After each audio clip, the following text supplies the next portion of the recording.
Hello everyone! Welcome to Native Man Math Tutorial wherein you can find free mathematics Tagalog tutorial. The content of this video lesson is about general mathematics for grade 11. This is under term 1, week 5 of the strengthened senior high school curriculum. For today's video lesson, we are going to discuss applying sequences and series in solving financial problems. And also, we are going to discuss the different terminologies. One is appreciation, depreciation, compound interest, loans, mortgage payment, and investment growth. But before we discuss these lessons, if you are not yet subscribed to this channel, please subscribe for more video lessons. So what are you waiting for? Let's begin. The learning competencies of this lesson are apply sequences and series to solve financial problems such as periodic payments for loans and mortgage. Second, determine the accumulated values of investment over time using sequences and series. Again, this is under term 1, week 5 of the strengthened senior high school curriculum. And for the objectives, at the end of the lesson, you will be able to number 1, define appreciation, depreciation, compound interest, loan, mortgage, and investment. Number 2, identify real-world financial applications involving sequences and series. Number 3, determine the possible types of sequences and series that could be applied in financial problems and decision making. And number 4, solve real-life financial problems by applying sequences and series. Okay, to start discussing about sequence and series in financial mathematics, I want to show you different pictures here. There are 4 pictures. The first picture is showed buying a house. The second, buying a car. The third one, start a business. And the last one, invest in life insurance. Okay, so here, think of your life after 10 years. Which one do you prepare? Okay, you want to buy a house or buy a car or start a business or invest in life insurance. Okay, so any choices you made out of these 4 choices, then you need to understand the different terminologies in mathematics. We have the so-called appreciation, depreciation, investment, interest, loans, and mortgage. So this will help you or guide you understand in having the different choices like this one. Okay? So to understand the different uh, terms we had here, and you are going to decide which one do you prepare after 10 years. We're going to discard or discuss this financial mathematics. Okay, so let us define and discuss the different essential terms in financial mathematics. The first term is appreciation. What is appreciation? It is the increase in the value of an asset like a house, land, or investment over time. It often happens because of factors like demand, improvements, or inflation. Okay, so when we talk of appreciation, the key word here is increase in the value of an asset. So increase is the key term. Okay. So when the investment, okay, years pass by, then it appreciates by interest. So how? Let me show you one example here.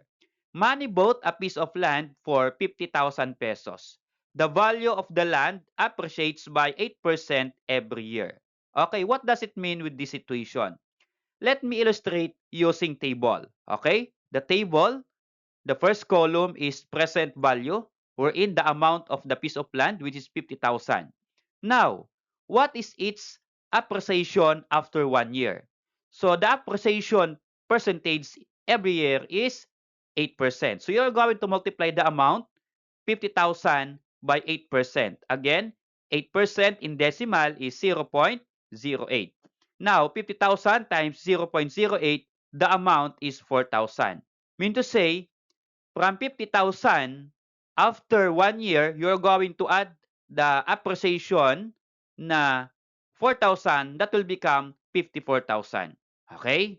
So that piece of land after 1 year will become 54,000 pesos. Now, how about years by? Okay? Or years pass by. 54,000, again, you are going to multiply it by 8%. So 54,000 times 8% or 0.08. Then the interest or the appreciation is 4,320. So you're going to add 54,000 by 4,320. The sum is 58,320. Okay, that piece of land, 50,000 after 2 years, that will become 58,320. How about another year? You're going to multiply that amount by 8% again because it appreciates 8% yearly. So the product is 4,665 pesos and 60 centavos. And add by the value, that will become 62,985 pesos and 60 centavos. So after 3 years, then this is the amount of the piece of land.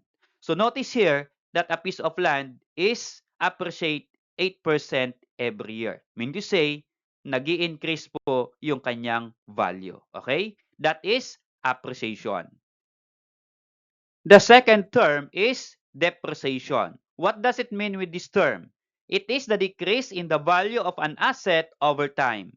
It usually happens due to usage, aging, or becoming outdated.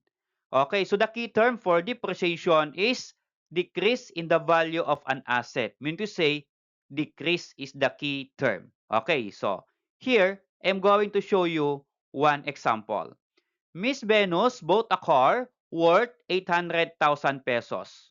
After 5 years, its value dropped to 600,000 pesos. So what does it mean by this situation? Okay, a car from 800,000 pesos after 5 years, that will become 600,000 pesos. Therefore, the amount of the car after 5 years is decreased. Okay?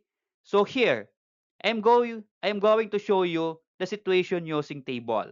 The present value is 800,000. Okay? That is the amount of car. After 5 years, the amount will become 600,000 pesos. Now, what is its depreciation? Okay? The depreciation is 200,000 pesos. Okay, another term is simple interest. Interest that is computed on the principal and then added into it. Okay, so when you say simple interest, your money has an interest after years. Okay, so you're going to compute the rate of the interest by the principal. And the interest will be added to the principal. And that is simple interest. Another term is that compound interest. Okay, but what is the difference of this compound interest with the simple interest? For the compound interest, interest is computed on the principal and on the accumulated past interest. So what does it mean? So the principal is computed its interest.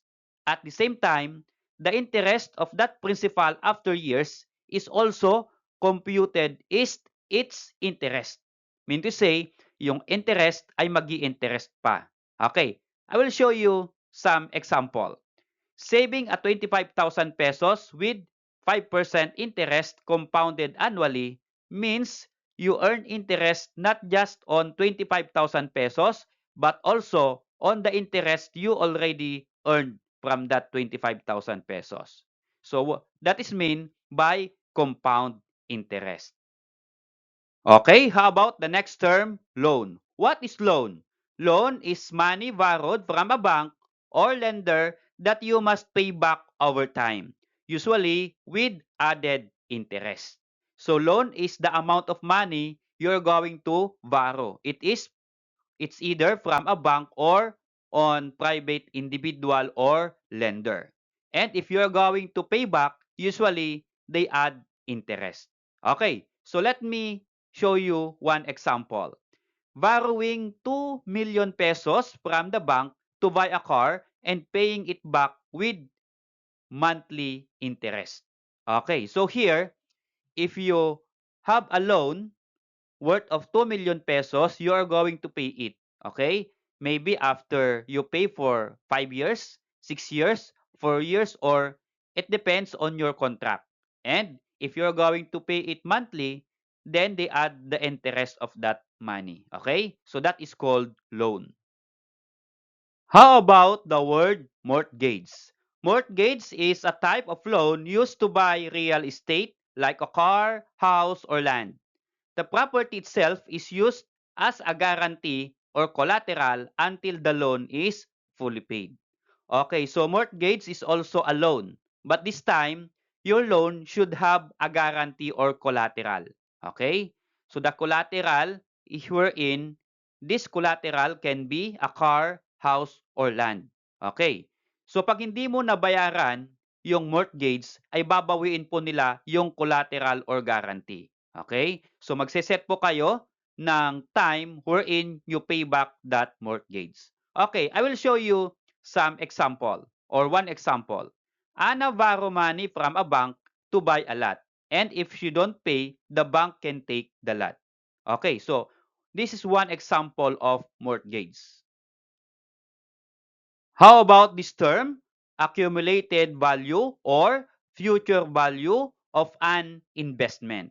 It is the total amount an investment is worth after a certain time, including the original investment and all growth or the so-called appreciation or interest. So what does it mean with accumulated value?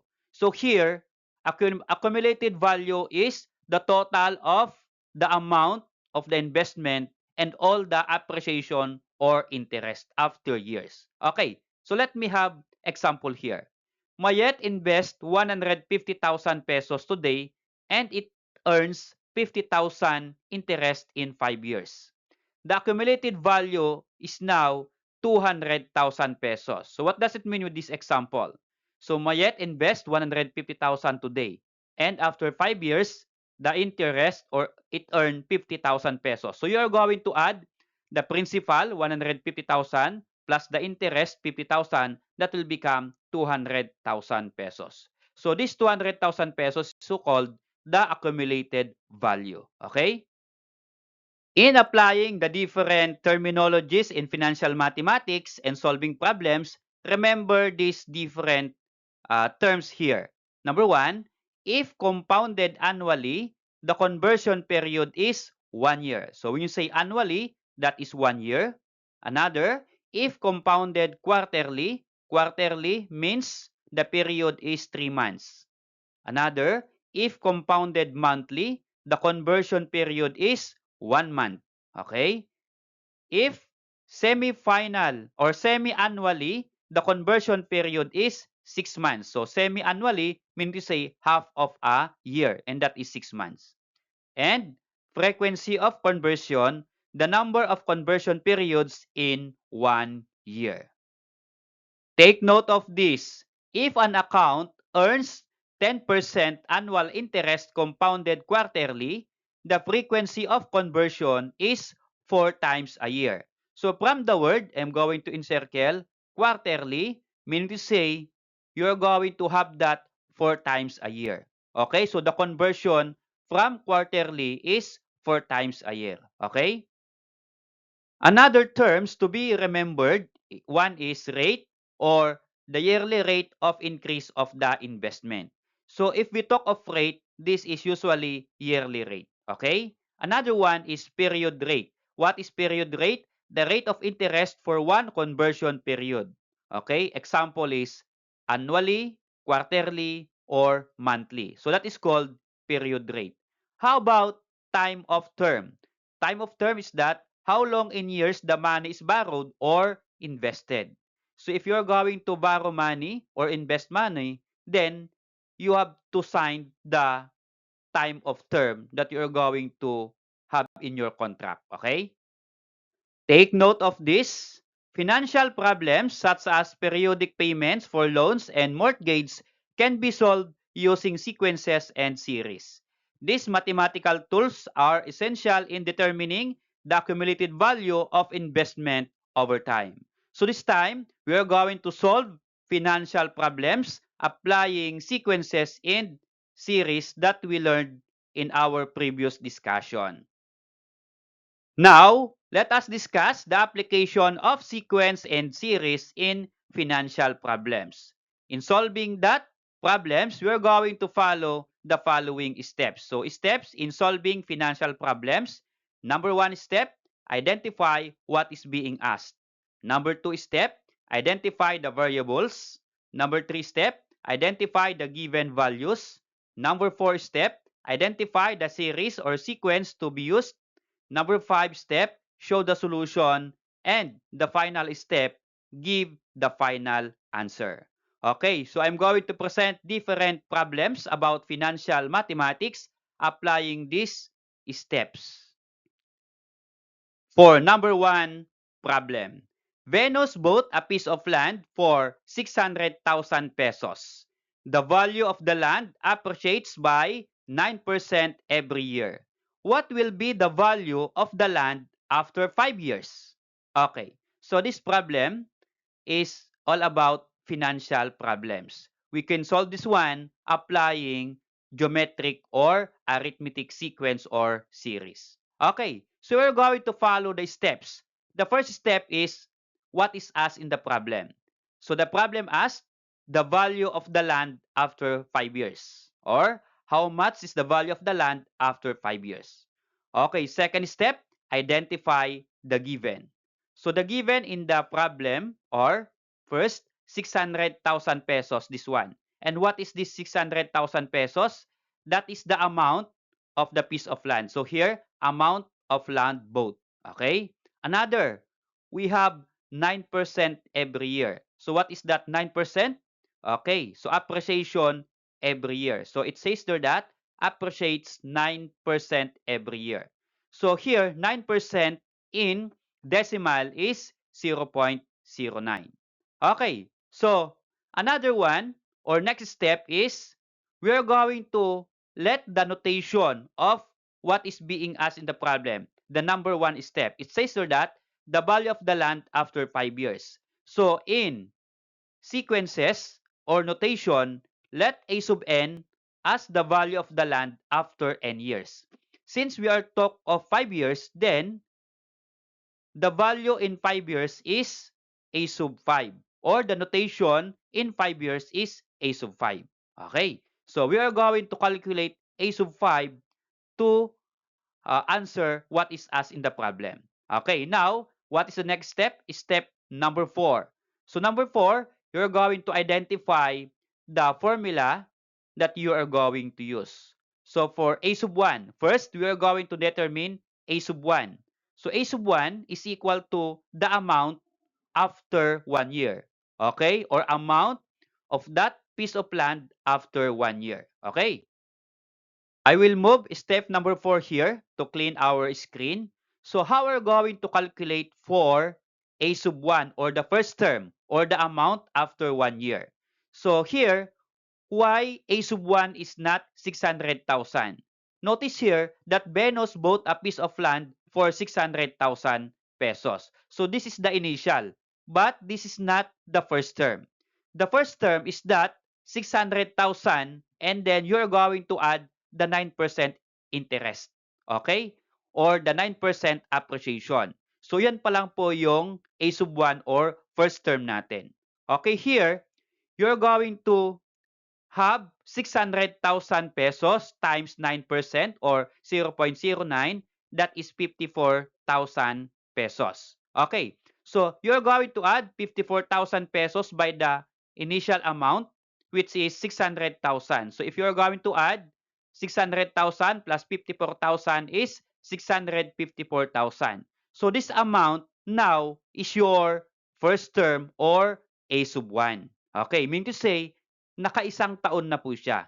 Okay, so yung 600,000, wala pa pong time na nangyayari sa 600,000. That is just the amount of piece of land that bought by Venus. Okay, now, we have a shortcut method in calculating the amount 654,000 pesos by having the conversion of the percentage. We are going to convert the percentage. From 9% or 0.09, we are going to add 1. So kapag appreciation or you are going to add the interest, then you are going to add 1 by the interest rate. So 9% is 0.9, then plus 1, that is equal to 0.9.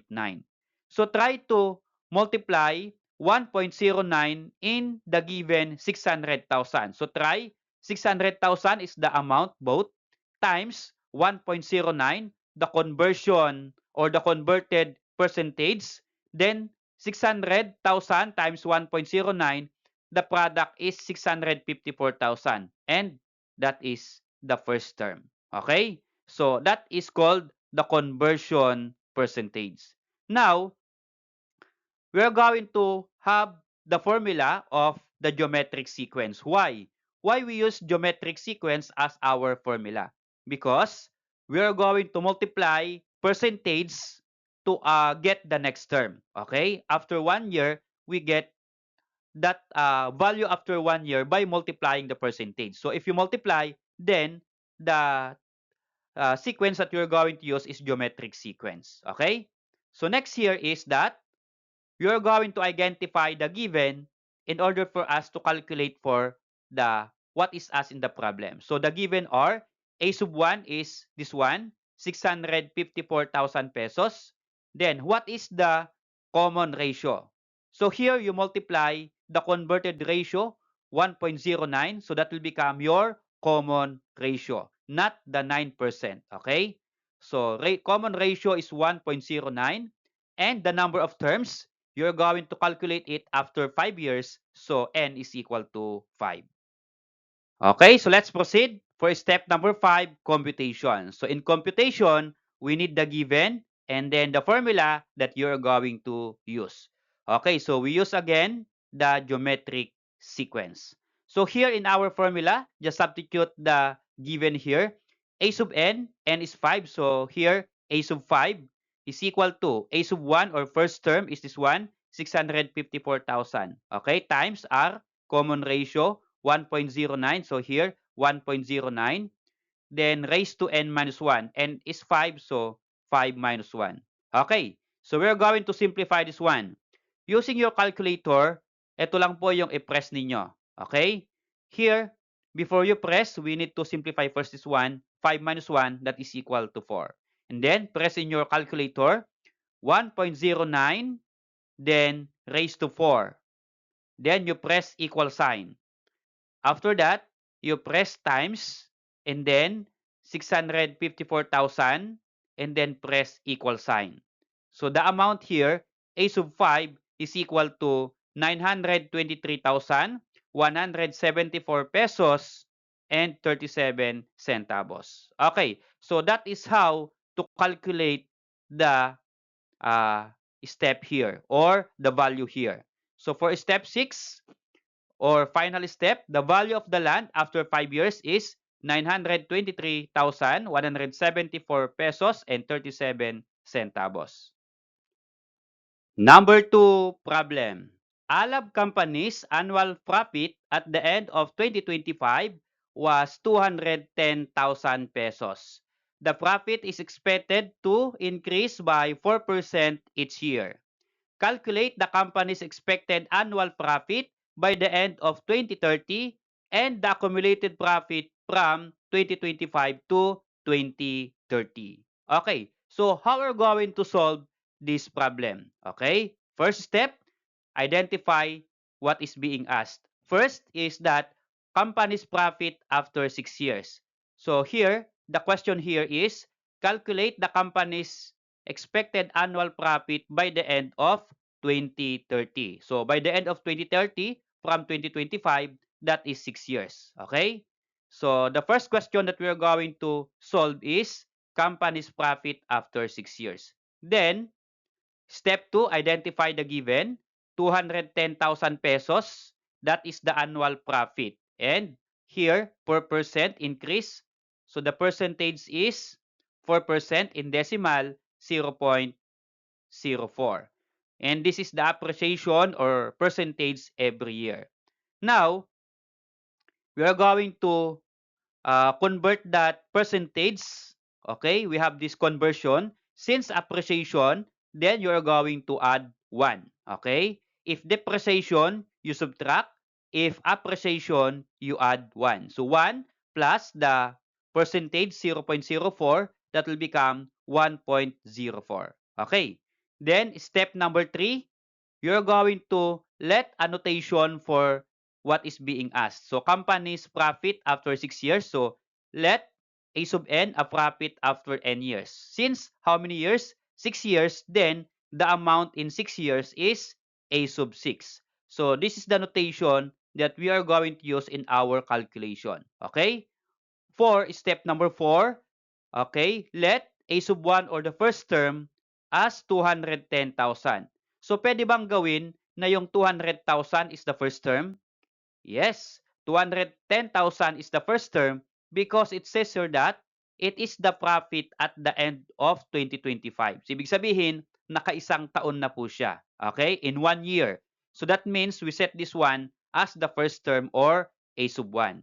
Then, since multiplication 4% each year, then we use the formula geometric sequence. For step number 5, we are going to solve the first question, annual profit or profit after 6 years. So, given are A sub 1, 210,000. Then, the common ratio are, yung converted rate natin from 4%, you add 1, that will become 1.04. And then, since 6 years, again, from 2025 to 2030, then N is equal to 6. So, here, by using the formula of geometric sequence, A sub n is equal to A sub 1 r raised to n minus 1. Okay, so A sub n is 6. So we are going to calculate A sub 6 is equal to A sub 1 is 210,000, this one, times r, common ratio, 1.04, okay, this one, raised to n minus 1. N is 6, so here, 6 minus 1. Okay, simplify 6 minus 1, that is equal to 5. Okay, so what's next? You press in your calculator 1.04 raised to 5 and then press equal sign. Then after that, times 210,000. Then press equal sign again. The result will become 255,497 pesos and 11 centavos. Okay? So we're going to present in number 6 step. Alab Company's annual profit at the end of 2030 is 255,497 pesos and 11 centavos. Okay, so next, we are going to calculate the second question here. Sabi niya, the accumulated profit from 2025 to 2030 is what? Or we are going to calculate the accumulated profit in 6 years from 2025 to 2030. So again, we identify the given. A sub 1 is still 210,000. The common ratio is 1.04 and n is equal to 6. But what is the formula that we are going to use to calculate the accumulated profit? So when you say accumulated profit, the profit from 2025, you're going to add it until the profit 2030. Okay, so how? You're going to use geometric series. Okay, so S sub 6 meaning to say the sum of 6 terms. Okay, that 6 terms are from 2025 to 2030. Okay, here is the formula that we're going to use. S of n or sum of n terms is equal to A sub 1 times 1 minus r raised to n divided by 1 minus r. So substitute the given S of n is 6. So that will become S of 6 is equal to A sub 1, first term is 210,000. Okay, this one. Times 1 minus, so this one. R is 1.04. Okay, raised to n is 6. So 1.04 raised to 6. Divided by 1 minus r. So 1 minus r is 1.04. So 1 minus 1.04. So we are going to simplify this one. How? Okay, ito po muna ang simplify natin. 1.04 raised to 6 and also you can subtract this one. So this will become 210,000 copy. And then here, you're going to subtract 1 minus 1.04 raised to 6. Okay, so the decimal here is negative 0.2653190185. So bakit ko po kinuha lahat ng decimal? Okay, Kasi po, kapag magkakat tayo ng decimal into 2 decimal place or 3, mag-iiba po yung sagot. Kapag ganito pong big amount of money, then you need to indicate all the decimal in your calculator. Okay? So, how to get this one again? Press 1 minus 1.04 raised to 6, then press equal sign. So, ito po yung ilalabas ng calculator. And if you subtract the denominator, 1 minus 1.04, then the answer is negative 0.04. Okay, what's next? The next is this one. You're going to multiply the numerator. So, it become negative 55,716.99388. So, again, you get all the decimal. So, divide by, copy, negative 0.04. So, if you are going to divide, negative divided by negative is positive. Okay? Then, the quotient is 1,392,924 pesos and 847 centavos. Okay? Final answer in sentence. Therefore, Alab Company's accumulated profit from 2025 is 1,392,924 pesos and 847 centavos. For problem number 3, a laptop was purchased for 40,000 pesos in 2020. If the value of the laptop depreciated annually by 15%, find its value now. Now is 2026. So, here we are going to solve this problem applying geometric or arithmetic sequence. So, first step is that what is asked in the problem? So, the problem asked, find its value now 2026. So, the value of laptop now 2026. Okay? Second step, identify the given value in the problem. The first value here is 40,000 pesos. So 40,000 is the amount of laptop purchased. Then we have another here number 15%. 15% in decimal 0.15. That is the depreciation annually of the laptop. Okay, here to continue the next step, we need to convert this percentage into a new percent. Okay, so this become, if it is depreciation, you subtract 1 by the percentage. So the percentage is 0.15 for 15%.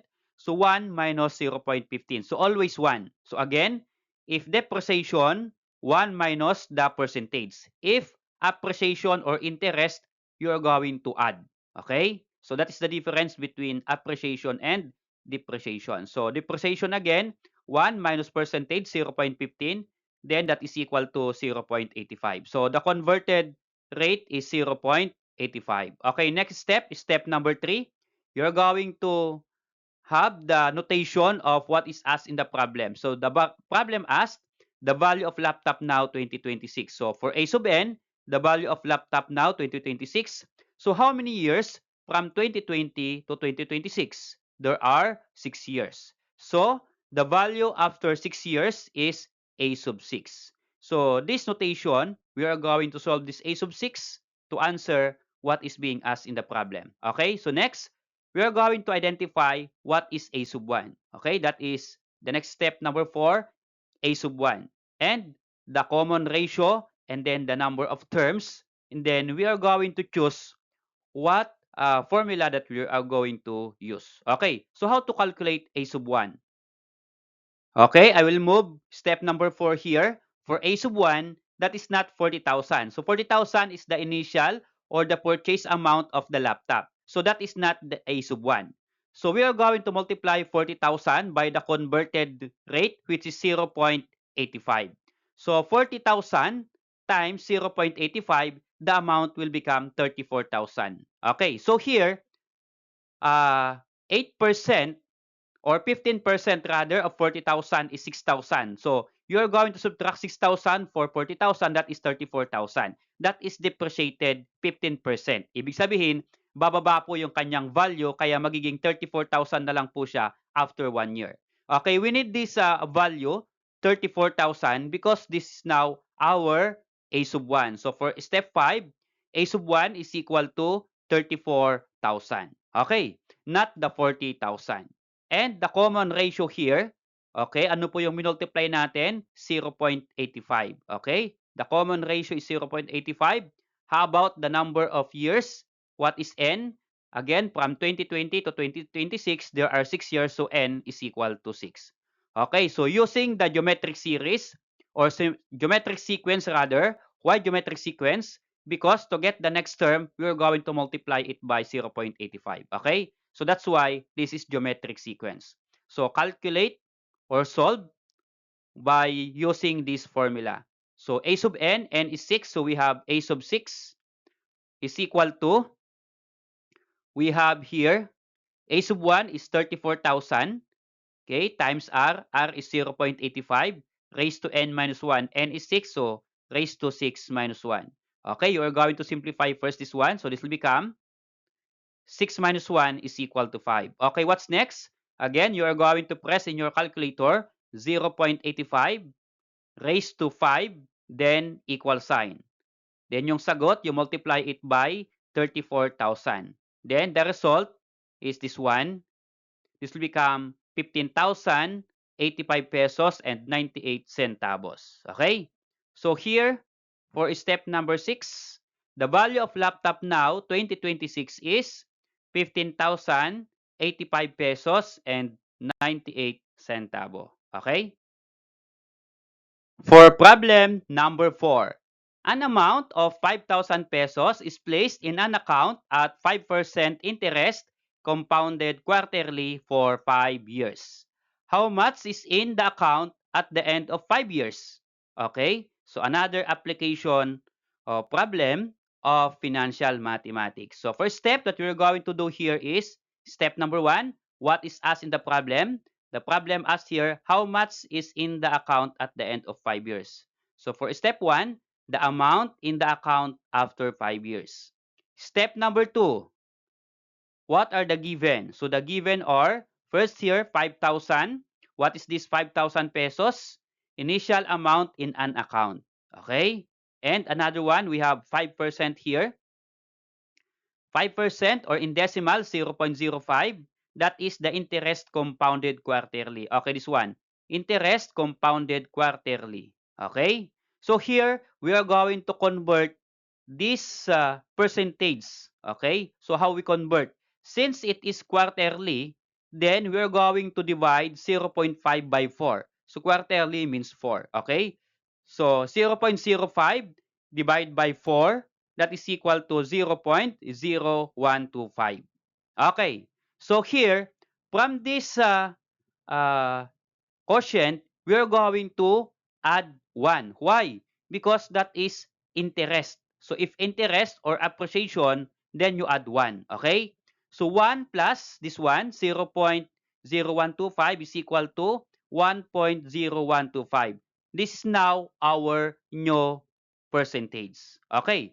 And then for step number 3, we are going to have the notation of step 1 question, amount in the account after 5 years. So A sub n, the amount at the end of 5 years. So amount after 5 years, since 5 years, and it is quarterly, then we multiply 5 times 4. Okay, 5 times 4 is 20. That's why we have A sub 20.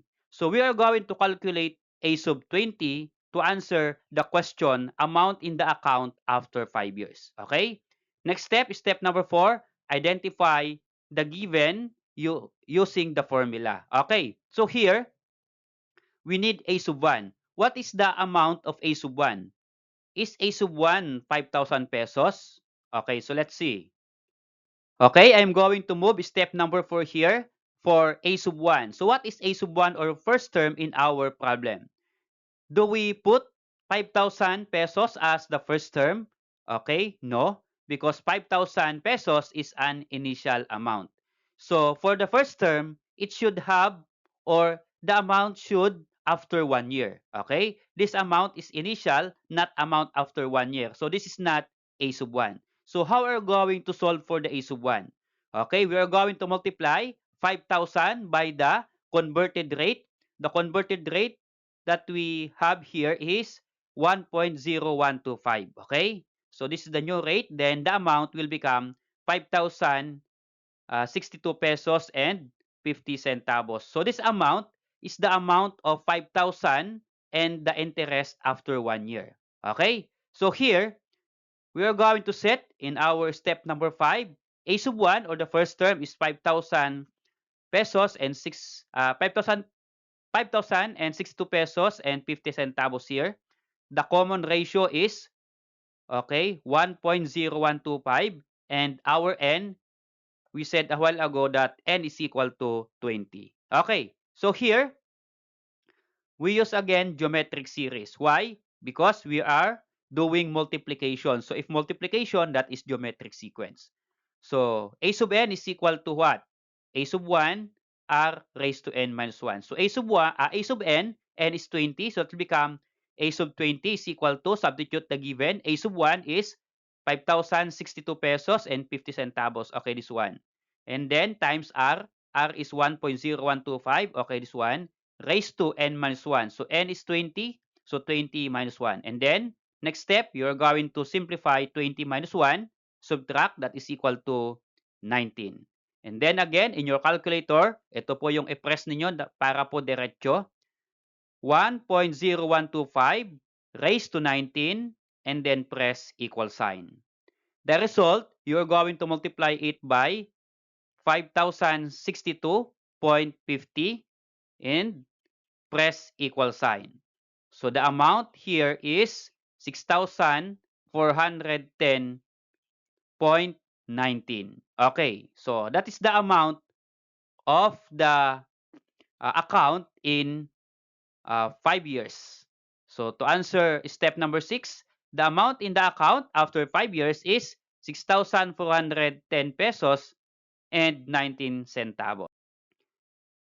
For problem number 5, Emily's savings account has an annual interest rate of 6% compounded monthly. Find the amount in the account 18 months after 10,000 is invested. Okay, so what is this problem all about? We are going to solve using steps. Step number 1, identify what is asked in the problem. So the problem asks the amount in the account after 18 months. Okay? Then step number 2, identify what are the given. The first given here is we have 10,000 pesos. So what is 10,000 pesos? Invested amount. And another one, the percentage 6% or in decimal 0.06. So this is the interest compounded monthly. So here, okay, the time or period here is monthly, not annually. So we need to convert this, okay, yearly. So how? We are going to divide 0.06. Since this is monthly, so we are going to divide it by 12. Okay? 0.06 divided by 12 is equal to 0.005. Okay? And since yan po ay interest, then we are going to add 1. So 1 plus 0.005 is equal to 1.005. Okay, this is now our common ratio or converted rate. Okay, how about for step number 3? Let the notation of what is asked in the problem. So A sub n, amount at the end of 18 months. So amount after 18 months, then that is A sub 18. Ano po? So monthly po yung ating computation, kaya A sub 18 po ay yung ating isosolve. Okay? And then, we are going to identify what is A sub 1. Okay? Do we put 10,000 pesos as A sub 1? Okay, I'm going to put step number 4 here. How are we going to calculate A sub 1? Is it 10,000?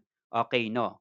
Kasi po, yung first term natin should be the amount plus the first interest. Okay, 10,000 is the initial value or invested. Okay, to get A sub 1, we multiply that 10,000 pesos times the converted rate, which is 1.005.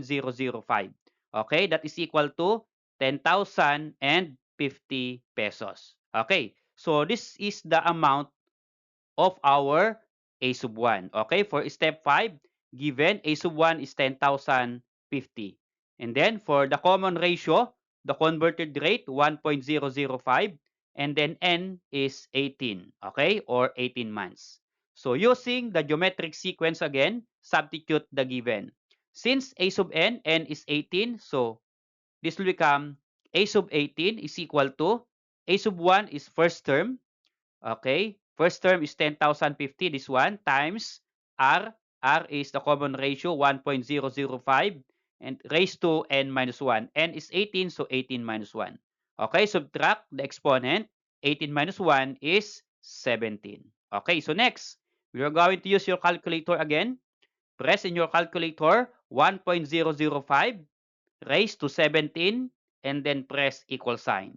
The result, you multiply it by 10,050 and then press equal sign. So the amount will become 10,939 pesos and 29 centavo. Okay. So for step number 6, the amount in Emily's account after 18 months is 10,939 pesos and 29 centavos. Okay, so let's try our understanding about this lesson by having this activity 1 multiple choice. For question number 1, which of the following best describes depreciation? We have A, we have B, we have C, and letter D. Okay, here I will give you 5 seconds to 10 seconds to answer.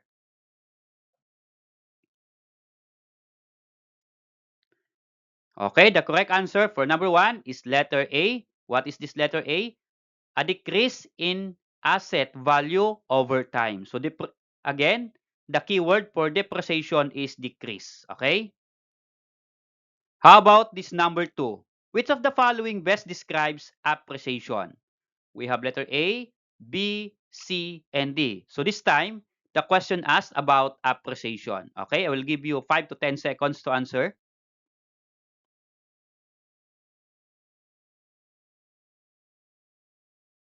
Okay, for number 2, the answer is letter C, an increase in asset value over time. So appreciation is increase. The key term is increase. For number 3 question, a car bought for 600,000 is now worth 250,000 after several years. What financial concept does this illustrate? We have letter A, appreciation, B, loan, repayment, C, compound interest, and letter D, depreciation. I will give you 5 seconds to answer. Go. Okay, the correct answer for number 3 is letter D, depreciation. Okay, so the amount decreased from 600,000 to 250,000. So that's why depreciation. How about number 4? Which of the following best describes a loan? We have letter A, letter B, C, and D. Okay, try to read the choices and answer in 5 to 10 seconds.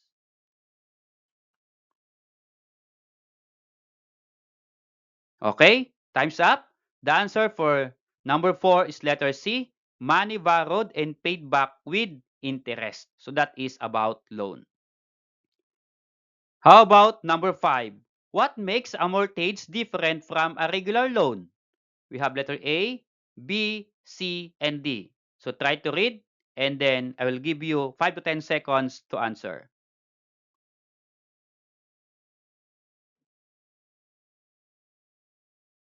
Okay? For number 5, the correct answer is letter C. Amount is secured or guaranteed by the property. For number 6 question, which of the following is the period rate in a compound interest problem?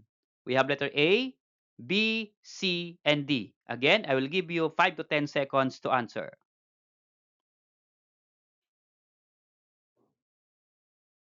Okay, for number 6, the correct answer is letter A. The rate of interest for a conversion period.